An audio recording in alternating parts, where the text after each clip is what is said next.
Hangman.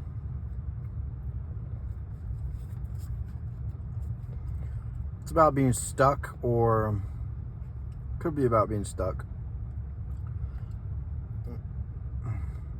It's about being stuck. But about being stuck is there's an opportunity in being stuck.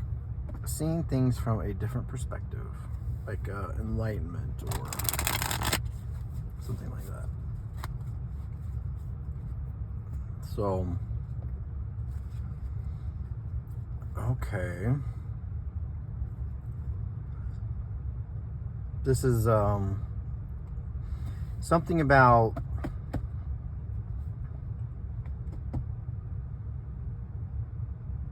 looking at your harvest, like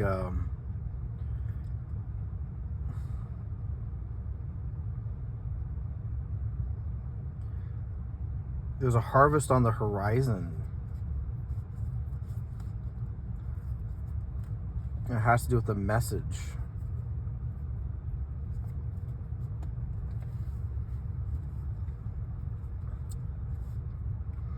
So a lot of people think of this as like some sort of like, it's like hokey pokey weird thing. For me, what I see is this is like a Rorschach test, but way weirder and like more specific at the same time. Like, oh, it has to do with a wish. It has to do with a wish.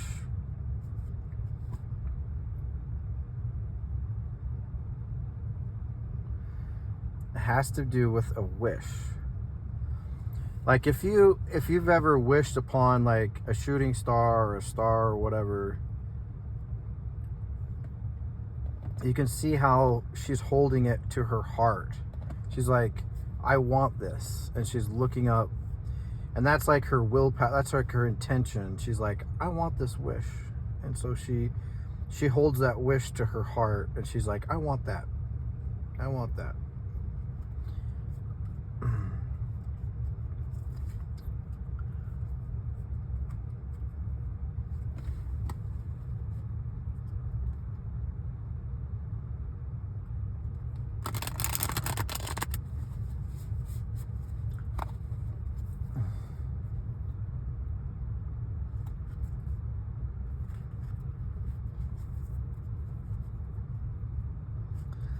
So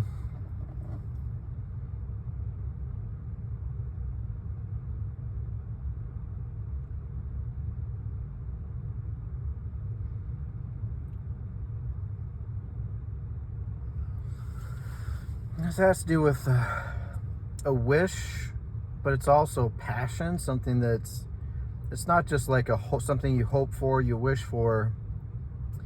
It's something that requires action.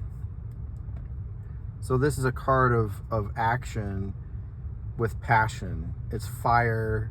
She's got like this fire in her hand. She's doing stuff. She's enigmatic in the sense that she's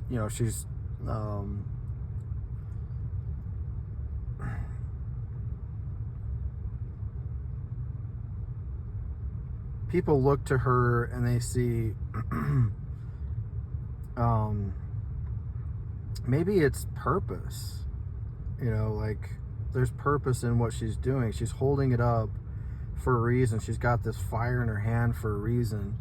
It's an action. It's something that has action, and it has to do with passion. And when I think of that, I think of purpose for some reason. Maybe it's not purpose. I don't know. Uh-oh, wrote it backwards. So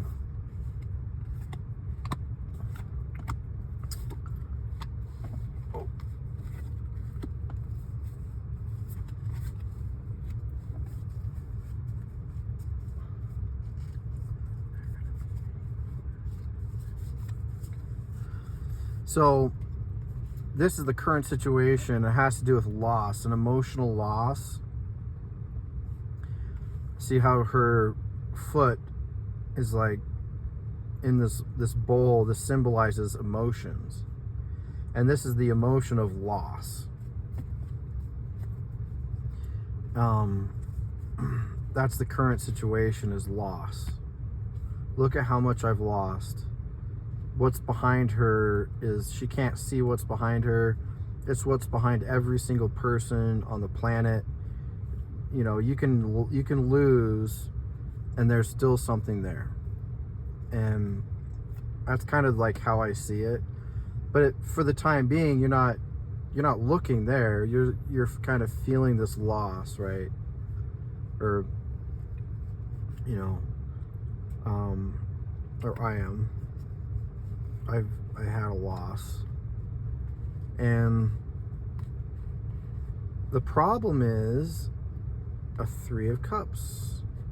So when I see this this is a collaboration, right? A 2 of Cups is like 2 people coming together and having like this emotional bond like this. It could be anything from friendship to love to a business relationship, but it's emotional based. Like it's not like a pentacle, which is like work only.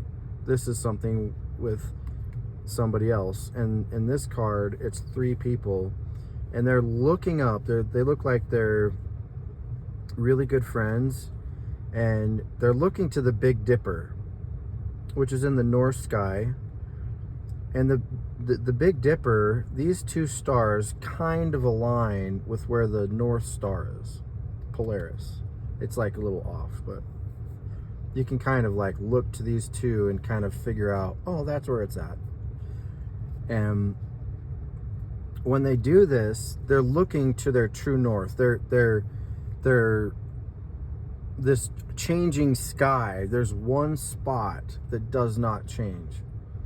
You can self-orientate yourself, right? And it's a collaboration between you and other people that are like-minded, most likely, in finding your North Star. You're looking at, hey, this is the unmovable spot in this ever-changing sky, and together, right, we're gonna build from that, and we're gonna explore. And it has to do with like some sort of like emotional bond between people.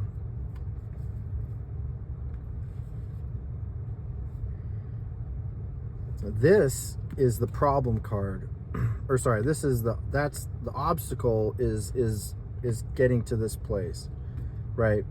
What to focus on is illusions. This is the illusion card.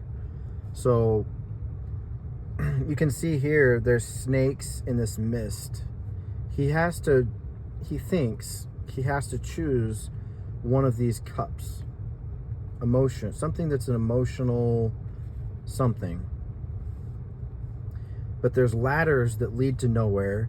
There's dangers, right? There's snakes, there's a bat wing, and they're all covered up under this mist. One of these is different than all the others. You know, there's a river that runs through some of it. It's emotional. It's the choices that we have to make while being blinded from the consequences, right? We don't necessarily know all the things that are, we don't necessarily know, right? We just have to follow our heart, and even if we mess up and we grab a snake, or we go up a ladder that doesn't lead to anywhere, as long as you're following your heart, you're doing your what you know you should be doing, right? You really can't, you'll learn a lesson, you move on, right? That's kind of what this is. But this comes from this, right? Imagine meeting somebody, right, on Snapchat. Imagine meeting somebody like, I don't know, like Josh, right, on Snapchat, and you develop an emotional bond with somebody, and then that's taken away by, you know, somebody else, right?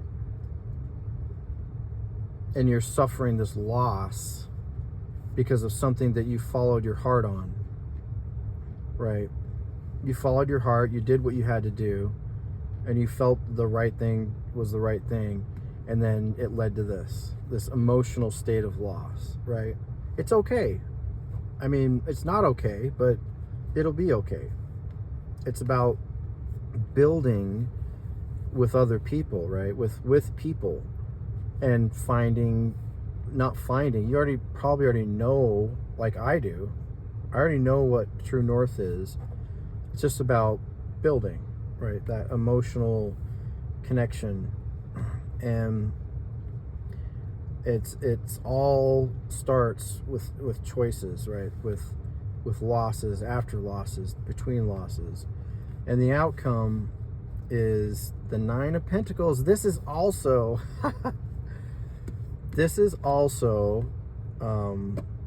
oh wait, no, that's Nine of Cups is wish fulfillment. This is abundance.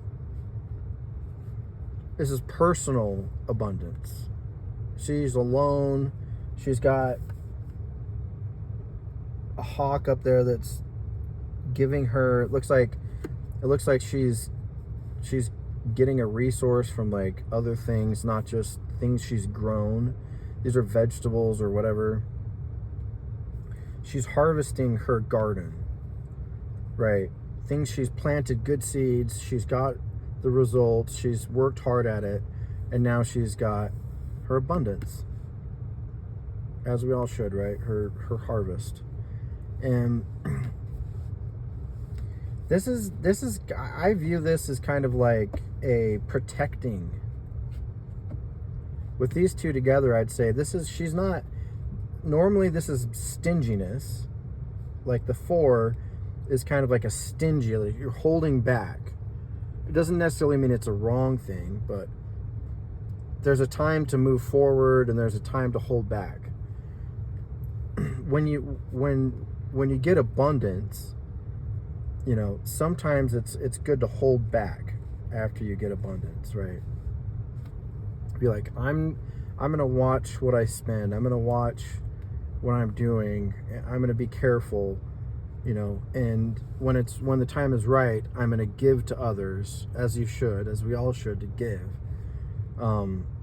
to collaborate, to balance these two things, right? Your collaboration, and also, well, it's time for me to hold back and it's time for me to give. Knowing how to do that, I think, is the key. So I'm going to clarify.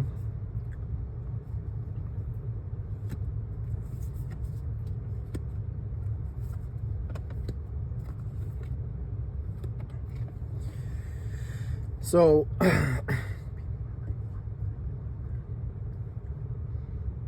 the Eight of Swords, this is like a mental imprisonment. That's also a problem. It's about, do you see these crows? They're people in her head that are talking to her, or like they won't leave her alone. And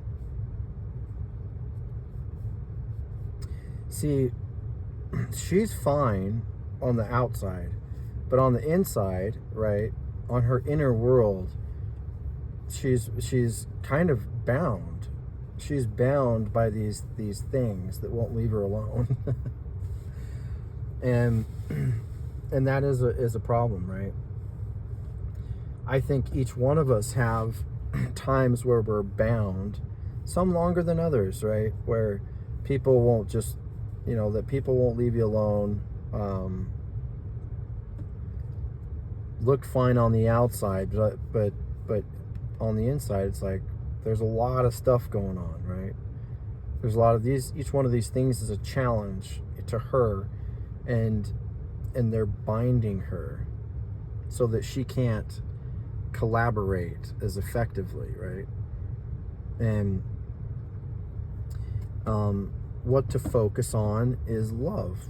This is the Ace of Cups. So this is where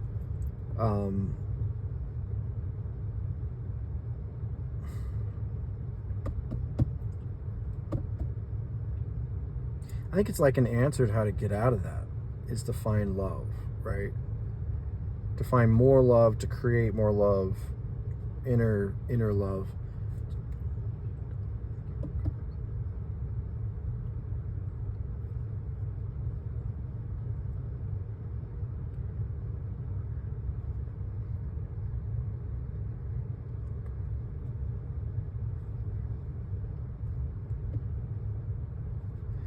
The outcome is the truth, right?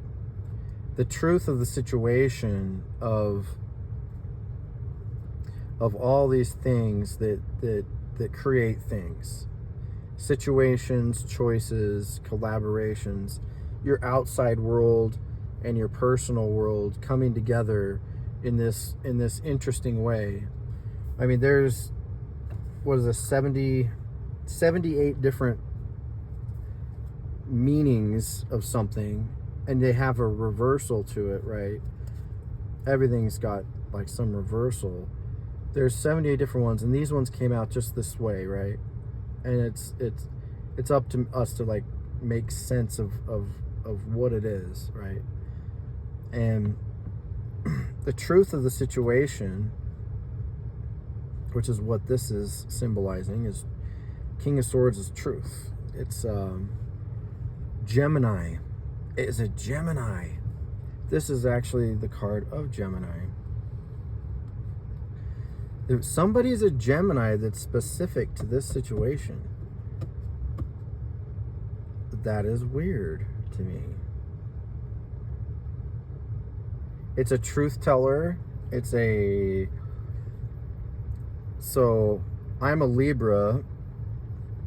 Queen of Swords is mine. King of Swords is actually Gemini, but they're both air signs, so they kind of share. But this specific card is Gemini, and that is weird. Something to do with truth.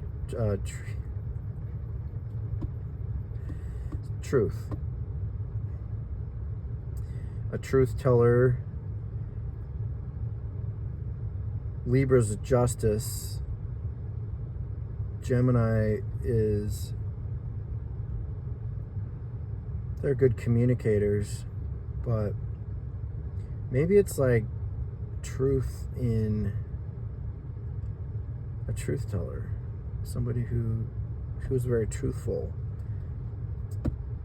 somebody who's courageous, truthful.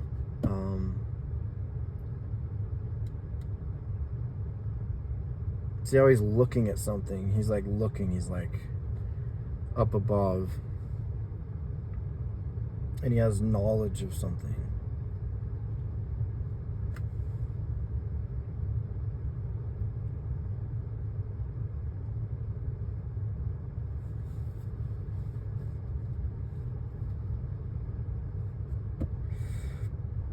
Knight of Pentacles.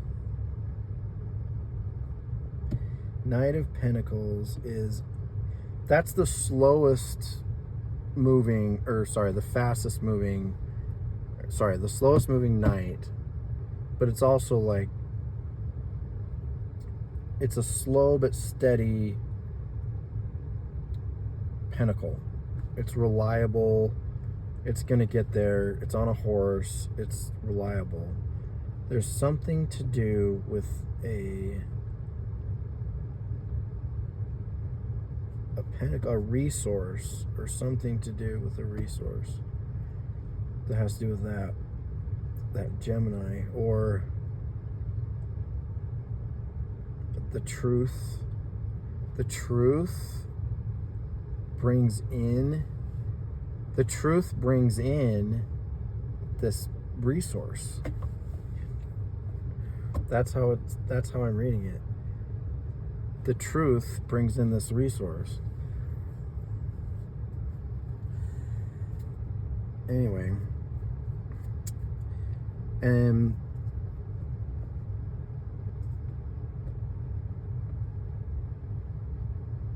yeah.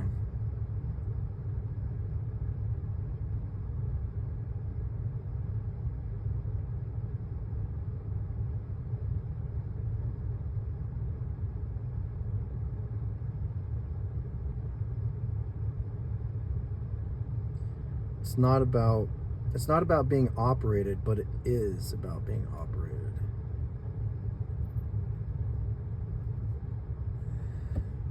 In the future, I just looked at this card and I was like, these crows that are in her head that won't leave her alone, they won't leave her alone because they're binding her. The crows won't leave her alone. They're binding her. But at the same time, it's like, are these crows like controlling her through her head? You know, I mean, if you think about it, these are binding her now, but later, will they be pulling them? Moving her around? Is that what this... I don't know. We will never know. Maybe. That is all I've got for this read.